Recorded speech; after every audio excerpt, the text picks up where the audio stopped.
We want to ask the question, what is the return to education for women? We want to start by arguing that the return to higher levels of education should be higher for women than for men. So here's our starting point. Recall from an earlier lecture where we said that the cost of the education, and here we're looking at college relative to high school, we're saying that the generic cost would be the 4 years foregone income between 18 and 22 plus the explicit cost of going to college. So the foregone income is area A and the explicit cost of going to school is area F. So the cost in total is A plus F.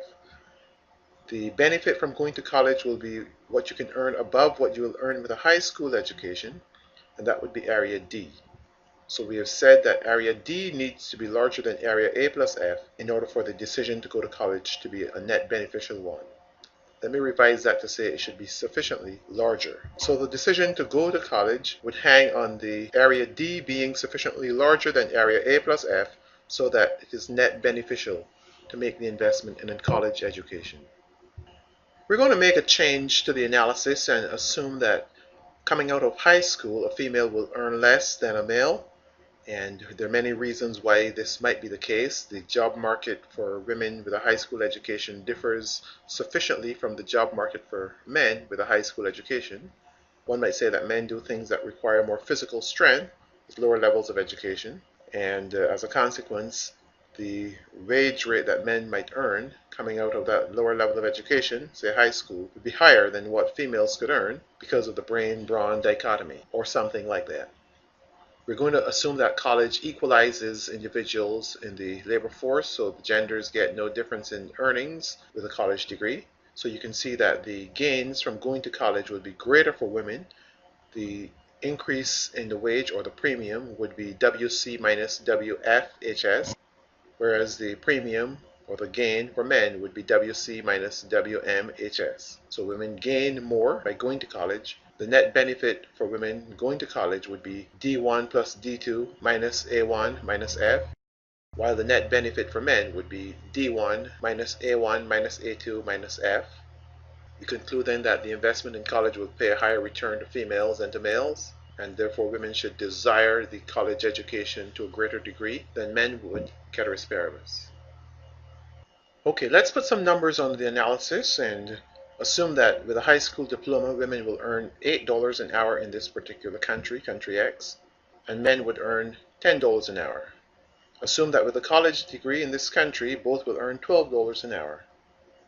Notice that all the earnings in this analysis are assumed to be in present value terms and constant dollars, which is why the profile is horizontal rather than increasing over time. So we are controlling for inflation and experience. The premium to women would be $4 an hour over 40 years. So $4 an hour is $8,000 a year times 40 years. So $8,000 times 40 years is $320,000. The premium to men would be $2 an hour, which is $4,000 a year, over 40 years, so 4 times 40, $160,000. Notice that what women give up in the 4-year period will be less than what men give up because of the A2, women earning a lower wage with high school than men do. So not only is the benefit larger for women, but the costs are smaller. And on an hourly basis, we can say that men are going to get a 20% premium per hour. Women are going to get a 50% premium per hour. Of course, this is not the right analysis to follow through on because you have to look at the number of years over which the decision is being made, among other factors. Suffice it to say that because the gains for women are so much larger than the gains for men, and the costs are smaller, that women could handicap themselves and still see the college decision as a good decision. And the handicap, in quotes, to which I might be referring here is that women might have a shorter work life because you're earning more per period. So if you could earn more, would you work a shorter period of time? That's the argument that we're trying to make here, that because the benefit or the bump to women from going to college is so much larger, percentage-wise, that they can put in fewer years and come out at the same level, and that is why the decision to exit the labor market for family formation reasons might not be a bad decision. either terminate the labor market early or exit for some period of time for family formation. And under these terms, the benefit to women should still be in net terms greater than the benefit for men. And even if we modify the analysis to say that women earn less with a college education, you can see how we can do a calculation to figure out where the break-evens are so that we can determine whether or not women should actually make the investment and to what degree. And it raises many interesting questions, especially now as many women do not actually exit the labor market for long periods of time.